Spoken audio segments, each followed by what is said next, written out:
113 years without a male. The alien girl tribe almost tore me apart when I arrived. The sky above was clear, and the stars twinkled brightly as John sat inside the small shuttle that was supposed to be his lifeline home. However, the shuttle systems were failing, and his chances of survival were slipping away with each passing minute. The ship's communication system was down, and he had no way to call for help. The emergency lights flickered, and the sound of metal creaking echoed in his ears. It wasn't supposed to be like this. Suddenly, with a violent lurch, the shuttle crashed onto the surface of an unknown planet. The landing was rough. John was thrown against the control panel, knocking him out for a few moments. When he finally regained consciousness, his head was pounding, and the cabin was filled with smoke. He took a few seconds to gather his senses, then unstrapped himself from the pilot's seat. The control console was dead, but the ship had stopped moving. He could only guess how far from his intended destination he was. Taking a deep breath, he pulled himself out of the seat and surveyed the damage. The shuttle was badly wrecked, but it was still somewhat intact. The landing had been harsh, but he was alive. His suit's emergency beacon was still active, so rescue should arrive soon, or so he thought. John began his first task, escape. He crawled out of the shuttle, dragging his injured body through the wreckage. When he stumbled out into the open, he couldn't believe what he saw. The planet was unlike any he had encountered before. It wasn't barren like some of the other lifeless worlds he'd visited. This one was full of life. Strange trees towered in the distance, and colorful plants covered the ground. The air smelled clean and fresh, but something felt off. He began to walk, hoping to find some kind of civilization. As he moved deeper into the lush greenery, his footfalls light and cautious, he felt eyes on him. It wasn't the wind nor the rustling of leaves. Someone or something was watching him. Before he could react, a sound broke the stillness. Heavy footsteps echoing through the woods. John froze. Then, from behind a cluster of trees, a group of alien women emerged. They were tall, their skin shimmering with an unnatural glow, and their eyes, bright and sharp, locked onto him. They wore elaborate clothing made from materials that looked both alien and elegant. Each one carried a weapon, some resembling spears, others more advanced-looking. Without a word, the women surrounded him. Their eyes studied him with suspicion, and their expressions were a mixture of curiosity and wariness. John didn't speak their language, but he knew instinctively that these were not the friendly faces he had been hoping for. One of them stepped forward, taller than the others. Her hair was a deep shade of purple, flowing like a river of night. Her gaze was sharp, and her posture radiated authority. She was clearly the leader of this group. "Who are you?" Her voice was deep and clear, though John didn't understand the words. But the tone, demanding, commanding, was unmistakable. John tried to speak, but no sound came out. His throat was dry, his heart pounding in his chest. He raised his hands slowly, a sign of peace. He had no idea what he was dealing with, but he knew he had to calm them down. I'm not here to fight," he said in his own language, his voice weak and uncertain. The women stared at him, unblinking. The leader motioned for the others to lower their weapons, but they didn't move completely. She stepped closer, her eyes never leaving him. "You speak, but I don't understand," she said, her voice still harsh but somehow curious. John nodded, unsure of what to do. He wasn't sure what language they spoke, but it was clear he wasn't going to get out of this situation without figuring it out. I crashed my ship. It malfunctioned," he tried again, speaking slowly, hoping his tone would convey his peaceful intent. The women exchanged looks, their expressions unreadable. The leader seemed to contemplate for a moment before giving a short nod. She signaled for them to lower their weapons, but there was no comfort in her gesture. One of the women stepped forward, her eyes narrowing at John. She was shorter than the leader, but just as fierce-looking. She held her weapon tightly, ready to use it if necessary. She spoke something in their language which John couldn't understand. "We will not harm you for now," the leader said. She spoke slowly, carefully. The words were strange to John, but the tone was more reassuring than before. "You are human?" John nodded. "Yes, I am. I don't know where I am. I just need help." There was a pause before the leader responded, her eyes flickering with something that could have been pity or suspicion. "The last male to step foot on this planet was over 100 years ago," she said. Her tone was steady, but John felt the weight of her words. "There have been no males here since. You should not be here." Her words hit him like a stone. What did she mean by that? No males? What kind of society was this? Before he could ask any more questions, the women began to speak to each other in their language, voices rising in urgency. It was clear that they weren't sure what to do with him. Some seemed hostile, while others appeared more curious. The leader, still standing tall in front of him, made a sharp motion, and the women spread out, forming a circle around John. "You will come with us," the leader finally said. "We will decide your fate." John nodded, his heart still pounding. He wasn't sure what kind of fate awaited him, but he had no choice but to follow. The journey was long, the forest thick with towering trees, and the air heavy with the sounds of strange creatures. The women led him deeper into the heart of their territory, their eyes never leaving him. As they walked, John couldn't help but wonder, what kind of world had he landed on, and what would happen to him now? The alien women didn't seem interested in answers. They were focused on something else, the strange, out-of-place human who had landed in their midst. By the time they reached their camp, John had no idea what to expect. The air was thick with tension, and every step felt like a test. John had never felt more like an outsider. The tribe of alien women was on edge, and he wasn't sure if he would survive the next moments. Everything had changed. There was no going back. The sun was low in the sky as John was escorted deeper into the heart of the alien tribe's territory. The air was thick with the scent of unknown flowers and the sound of distant animal calls. The women walked silently, their eyes constantly watching him. Every step felt heavy, as if the weight of their scrutiny was too much to bear. They arrived at a large clearing.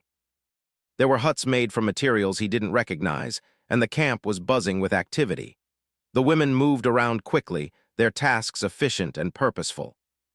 The clearing was surrounded by thick trees, making it feel both isolated and enclosed, as though there was no way out. John was led to the center of the camp, where a large fire burned brightly. The women formed a circle around him, their eyes never leaving his form. The leader, the tall woman with purple hair, stood at the forefront, her gaze fixed on him. Her eyes were hard and calculating, and it was clear she was the one in charge. "Sit," she commanded, her voice sharp and direct. Without protest, John lowered himself to the ground. He wasn't sure what was going to happen next, but he knew he had to keep calm. The leader gestured for the others to sit as well, and they all gathered around him. The fire crackled and popped, casting shadows that danced across their faces. The leader spoke again, her words slow and deliberate. John didn't understand, but it was clear from the tone that she was questioning him. He looked at her, trying to show his peaceful intentions. "I don't understand your language," he said, his voice calm but filled with uncertainty. "I need help. My ship crashed. I don't know where I am." The leader raised an eyebrow, her expression unreadable. She glanced at the others, and a few women exchanged words in their language. John could see the tension in their faces, a mix of curiosity, confusion, and caution. After a long pause, the leader finally spoke again, this time in more careful words, as if trying to make herself clear. "You are human," she said, her eyes narrowing slightly. "There has not been a male here in 113 years. You are not like us." Her words struck John like a blow to the chest. 113 years without a male? What did that mean? He tried to process the information, but it didn't make sense. The leader continued, her tone still guarded. "This tribe has lived without men for many years. We do not need them. We do not want them." John frowned. It was hard to believe what he was hearing. The idea of a society with no males seemed impossible, yet here he was, sitting in the middle of it. He wasn't sure how to respond, but one thing was clear: he was an outsider. He glanced around the camp, taking in the alien women who surrounded him. They were all strong, independent, and capable. It was unlike anything he had ever seen. There was no sign of weakness, no sense of fragility. They were warriors, leaders, and survivors. And he, a simple human man, didn't belong here. The leader stood, and the others followed her movements. She gave John a steady, unwavering look, and then motioned for him to follow. The women led him to a larger hut in the center of the clearing. Inside, the air was thick with the scent of herbs and unfamiliar spices. The walls were lined with strange tapestries and objects that John couldn't begin to understand. The leader gestured for him to sit on a mat in the center of the room. As John complied, he couldn't help but notice the way the other women watched him. They seemed so different from anything he had ever known. There was no warmth in their gazes, only calculation and curiosity. The leader walked around him, studying him as if trying to figure out what kind of creature he was. "You will stay here," she said, her voice firm. "We will decide what to do with you." John nodded slowly. I understand, but I need food, water, and I need to repair my ship. Her eyes flashed with something he couldn't place, maybe annoyance, maybe something else. Your ship is a distraction, she said sharply. We do not need it. You are a guest in our home and you will follow our rules. John didn't argue. He knew that right now he had no choice. There was no other option. He was stranded, alone, and completely at the mercy of these women who clearly didn't trust him. But the more he thought about it, the more he realized that surviving here meant understanding them, and to understand them, he needed to earn their trust. The leader turned away from him, signaling for the others to leave. As they filed out, John felt the weight of their gaze linger. He was alone now, left to contemplate his situation. That night, as he lay on the mat, trying to sleep, the sound of the fire crackling outside was the only thing that kept him company. He closed his eyes, but the questions kept swirling in his mind. Who were these women? What kind of world had he landed on? And more importantly, how was he going to survive here? The next day, he was woken by the sound of footsteps. The leader returned, flanked by two others. They had come to take him for his first trial. John stood, unsure of what was expected of him, but the leader's expression left no room for argument. "Follow us," she commanded. As he walked beside them, he couldn't shake the feeling that this trial wasn't just about surviving. It was about proving himself to them. To earn his place in this strange, foreign world, he would have to show them he was more than just a man. He would have to show them he was someone they could trust. They led him to a clearing just outside the camp.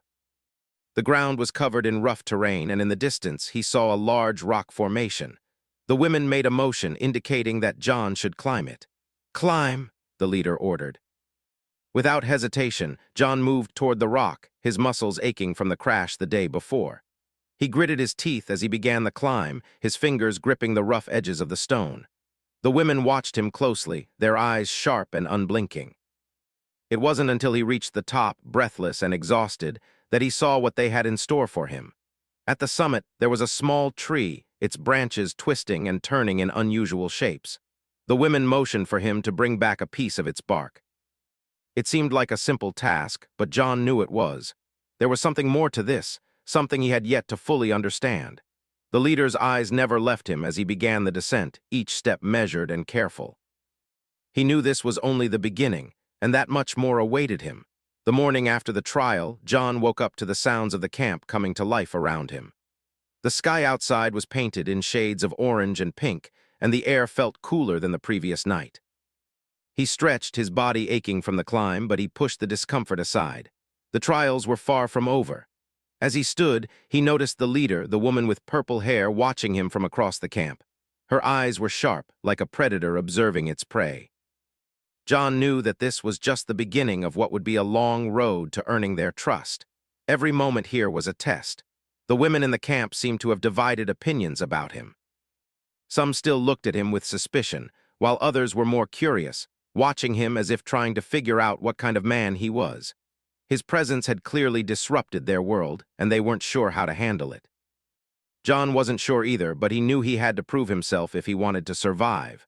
The leader approached him, her steps confident and steady. She didn't smile, but there was something almost like respect in her gaze. "You did well yesterday," she said, her voice still serious but less cold than before. "But this was only one test. There are more to come." John nodded, trying to appear calm. "I understand. I'm ready for whatever comes next." She tilted her head slightly, as if she were analyzing his response. "Are you? You will need more than just strength and determination to survive here. You will need to understand our ways. You will need to earn your place." The words were simple, but the weight behind them was heavy. John had never felt so out of place. His whole life had been spent in human society, surrounded by people who understood him. But here he was a stranger in every sense of the word. The rules were different. The way they lived was different. Everything was foreign. She gestured for him to follow, and he did so without question. As they walked deeper into the heart of the camp, the other women kept their eyes on him, some murmuring softly in their language. John didn't understand the words, but the tone was unmistakable. They were still uncertain of him, unsure of whether he would be a threat or an asset. The leader stopped in front of a large, circular building made of stone and wood. It was the largest structure he had seen in the camp, and it seemed to be the center of their operations. The women began to gather around, forming a circle inside the building, and John was motioned to stand in the middle. You will stay here for the next phase, the leader explained. We will teach you our ways. The more you learn, the more we will trust you. Fail, and you will be sent away. John felt a knot form in his stomach. The stakes were high, and failure was not an option. But he didn't know what they meant by our ways. He wasn't sure if he was prepared for whatever was about to happen, but there was no turning back. He had to prove himself if he ever wanted to leave this place. One of the women stepped forward. She was shorter than the leader, but had a strength in her eyes that matched the others. Her long, braided hair shimmered in the light as she motioned for John to follow her outside. Without a word, he obeyed, knowing that this was another trial. They led him to a clearing on the edge of the camp, where a large, flat stone sat in the middle of the area. There were markings on the stone, symbols that John didn't recognize. The women motioned for him to stand on the stone. Hesitant but determined, he did as instructed. The leader stood nearby, watching him closely. The rest of the tribe stood in a circle around the clearing, their eyes fixed on him. The tension in the air was palpable. "This is your next trial," the leader said. "You will learn to read the symbols. They are ancient, and they hold the key to understanding our people. If you can learn their meaning, you will prove that you are worthy." John stared at the symbols, feeling the weight of their meaning. He had no idea how he would decipher them, but he had no choice. He knelt down and began to study the markings, tracing the edges with his fingers. There were no obvious patterns, no clues to guide him. It was all a mystery. The women remained silent, their faces unreadable as John worked. He spent what felt like hours studying the symbols, trying to make sense of them.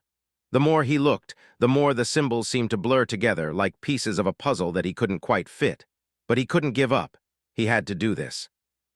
As the sun began to dip lower in the sky, John started to feel a sense of understanding.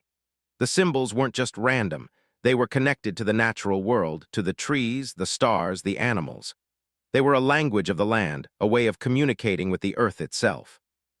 It was a connection that John had never experienced before, and he realized that it wasn't just about memorizing the symbols. It was about understanding the world they represented. He stood up slowly, feeling the weight of the task ahead. He turned to the leader, his voice steady but filled with uncertainty. "I think I understand," he said. "These symbols are a map of your world. They represent your connection to the earth, to everything around you." The leader watched him for a long moment before nodding slightly. "You are beginning to understand, but there is much more to learn." She turned to the others, and they began to murmur among themselves.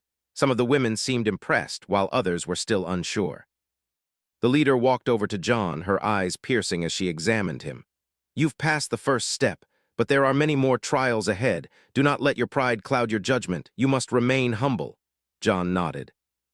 He knew that these trials weren't just about physical strength. They were about understanding their culture, their ways of life.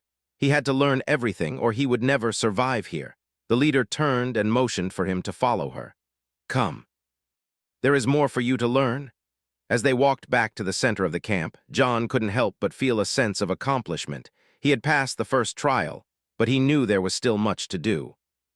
He had proven that he could learn their ways, but he also knew that gaining their trust would take time. It wasn't just about learning their symbols or surviving their trials.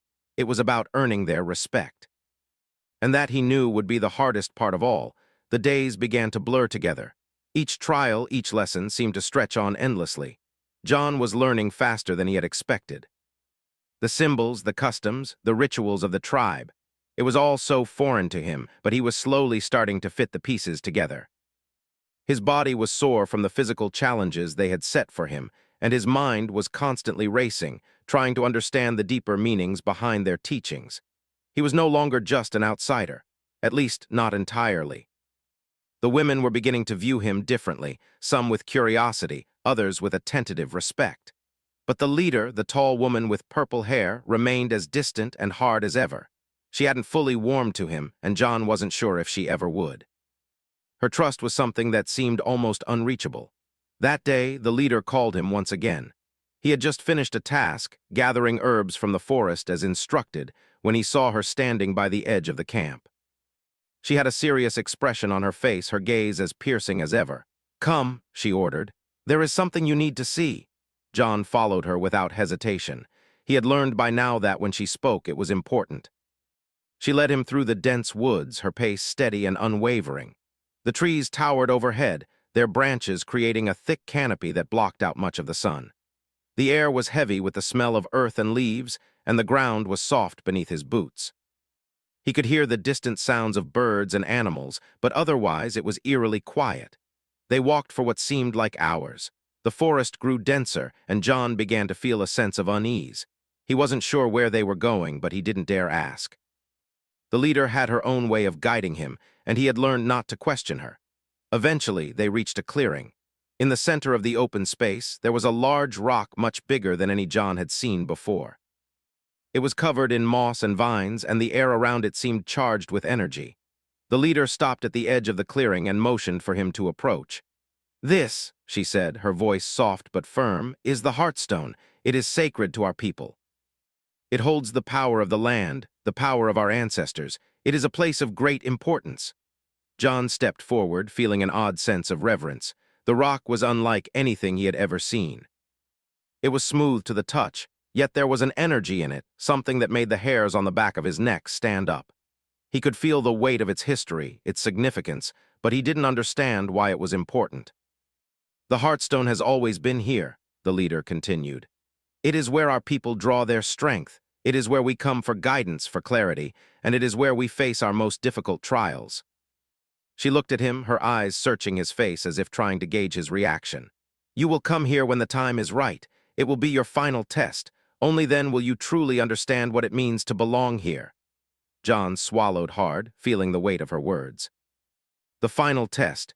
He had already faced so many challenges. What could this one be? And why had she brought him here? There was something about the Heartstone that felt like the turning point, the moment that would determine his fate. "What do I need to do?" he asked quietly, his voice betraying the anxiety he was trying to hide. The leader didn't answer immediately. She simply stared at him, her face unreadable. It was as if she were considering whether he was truly ready for what was to come. Finally, she spoke. "You will come when the Heartstone calls you. You will know when that time comes. But for now, you must continue to learn. There are still trials ahead. The journey is not yet complete." John nodded, though his mind was racing. What did she mean by "when the Heartstone calls"? How would he know when that moment arrived? The leader didn't offer any more explanation. She turned and began walking back toward the camp, her pace unhurried, as if she knew he would follow. And follow he did, though the weight of the Heartstone and its meaning lingered in his mind long after they left the clearing behind. That night, as John lay in his tent, his thoughts kept drifting back to the clearing. The Heartstone had felt powerful, ancient, almost alive. It had drawn something from him, something deep within, and now he couldn't stop thinking about what the leader had said. "Only then will you truly understand what it means to belong here." What did she mean by that? What was the Heartstone really? And why was he the one who was chosen to face it? The next few days passed in a blur. John continued his training, learning about the tribe's customs, rituals, and history. He spent hours in the forest, gathering plants, climbing trees, and testing his strength against the natural world. He was getting stronger, more capable, but it didn't feel like enough. There was still a sense of emptiness inside him, a gap that he couldn't fill no matter how hard he worked. It was on the third day after his visit to the Heartstone that the leader came to him again. She looked at him with a mixture of concern and something else, something he couldn't quite place. "You are ready," she said simply. John frowned, unsure of what she meant. "Ready for what?" "For the final trial," she replied, her voice low and steady. "You have earned your place among us, but there is one thing left for you to prove." Without another word, she turned and walked away, her movements graceful and sure. John hesitated for a moment, then followed her. He had no choice. He had to see this through, no matter the cost. They walked to the Heartstone once more. The sky was overcast, and the air was thick with the promise of rain. The forest was quieter now, as if holding its breath. The clearing was empty except for the Heartstone, standing tall and silent in the center. The leader turned to face him. "You must touch the stone. It will show you what you need to see. But be warned, the Heartstone will not reveal itself to anyone who is not ready." John didn't hesitate. He stepped forward and placed his hand on the cool surface of the rock. The moment his skin made contact, the air around him seemed to shift. The ground trembled slightly beneath his feet, and a low hum began to vibrate through the stone. Images flashed before his eyes, visions of strange landscapes, battles fought long ago, faces he didn't recognize, and a deep sense of connection to something far greater than himself. It was overwhelming, but also strangely comforting. He could feel the weight of the tribe's history, its strength, its survival through generations. It was all contained within the Heartstone, but there was more. John saw his own face in the visions, his struggle, his journey. The Heartstone was showing him not just the past, but his future. It was as if it had been waiting for him all along.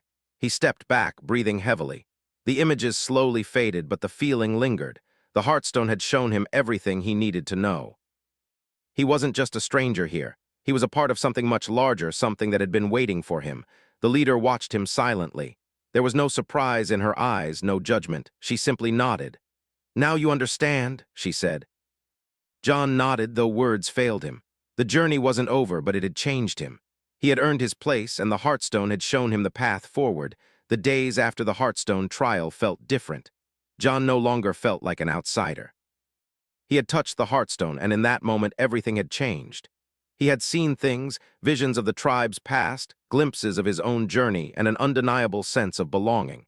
The weight of their history, their strength, and their survival had been shared with him. The Heartstone had opened his eyes to the truth of this place, and in doing so, it had connected him to it in a way he couldn't have imagined. The leader, the woman with purple hair, watched him carefully after that day. She didn't speak much, but her eyes seemed to carry a certain understanding now. There was no longer suspicion in her gaze, only quiet respect. It was a small victory, but to John, it meant everything. The other women in the tribe also treated him differently. The wariness had faded, replaced by curiosity. Some of them began to approach him more freely, offering smiles that weren't quite as reserved. It wasn't perfect. There were still those who kept their distance, who weren't sure what to make of him, but it was a step forward. Days turned into weeks, and John continued his training. The physical trials were demanding, and he was pushed to his limits. He had become stronger, more agile, and more capable of surviving in the wilds of this alien world. He worked with the women in the fields, gathering food, learning to craft tools, and practicing the customs that defined their way of life. It wasn't just about surviving, it was about learning their ways, becoming one of them. He had come to realize that if he wanted to stay, if he wanted to truly belong, he had to embrace their culture, their traditions. But the work wasn't easy. Some days, the strain of it all felt overwhelming. He missed the simplicity of his old life, the ease of technology, and the comforts of home. But those days were behind him now. The crash, the trials, the Heartstone, these were his new reality. There was no going back. One afternoon, after a particularly grueling day of work, John found himself standing by the edge of the forest, staring out at the vast expanse of land. The sun was setting, casting a golden light over the landscape. The air was cool, and the sound of the wind rustling through the trees was calming. It was peaceful here, in a way he hadn't expected. Despite the challenges, the tribe, and the life he had been forced into, there was a strange sense of peace in this place. The leader appeared beside him, silently walking up to stand at his side. She didn't say anything at first, just stood there, gazing out at the horizon with him. Her presence was always commanding, but tonight there was a quietness about her, a softness in her demeanor. "The Heartstone chose you," she said after a long silence, her voice low and steady. John glanced at her, unsure how to respond. "I don't understand," he admitted. "What does that really mean? The Heartstone, it showed me things, but I still don't know what it's all about." She nodded, her gaze still fixed on the horizon. "The Heartstone doesn't choose just anyone. It reveals the truth about the land, about us, and about you. It showed you your place here. It showed you that you are one of us, not just a stranger. You've earned that. But there is still much to learn. You have much to offer, John, and it is not just strength you need here. It is wisdom, understanding, and trust." Her words sank deep into him. He had learned so much already, about their customs, their strength, their ways, but the journey wasn't over. There was still so much he didn't know, so much he had yet to understand. "Will I ever truly belong?" John asked, the question escaping his lips before he could stop it. He hadn't meant to ask, but the doubt had been gnawing at him for weeks. It wasn't just about passing the trials or learning their ways, it was about becoming a part of this world. The leader turned to him then, her eyes soft but firm. "You already belong, John. It is not about being accepted by everyone. It is about accepting yourself. It is about knowing that you have earned your place here, not through your words, but through your actions. And you've done that." Her words, though simple, filled him with a sense of peace he hadn't felt in a long time. For the first time since he had crashed on this planet, he felt like he wasn't just surviving. He was living. He was becoming a part of something greater than himself, something that had been here long before he arrived and would continue long after. The days that followed were filled with more training, more learning, and more growth. John had earned his place in the tribe, but now he had to prove that he could not only survive here but thrive. He spent time with the women, working together to strengthen the tribe, to prepare for whatever challenges lay ahead. He was no longer just a stranger. He was a part of their family. But even as he grew stronger, even as he became more skilled, John knew that there was still work to be done. There were still trials ahead, physical, emotional, and spiritual. The leader had said it would not be easy, and he had come to understand that the journey of truly belonging was not a simple one. It was a process, a constant evolution of self and understanding. It was one evening, as the sun began to set once again, that John found himself standing near the edge of the camp. He was watching the others prepare for the evening meal, the women working together with ease, the sound of their laughter filling the air. It was a moment of peace, a moment of belonging, and for the first time since the crash, he felt truly at home. The leader approached him quietly, standing beside him once again. "You've done well," she said, her voice low but sincere. John turned to her, his expression thoughtful. "I'm not sure I ever thought I would get to this point," he admitted. "I didn't think I'd find a place here, but I think I'm beginning to understand. This place, these people, it's home." She nodded, the faintest smile touching her lips. "And that is the greatest trial of all.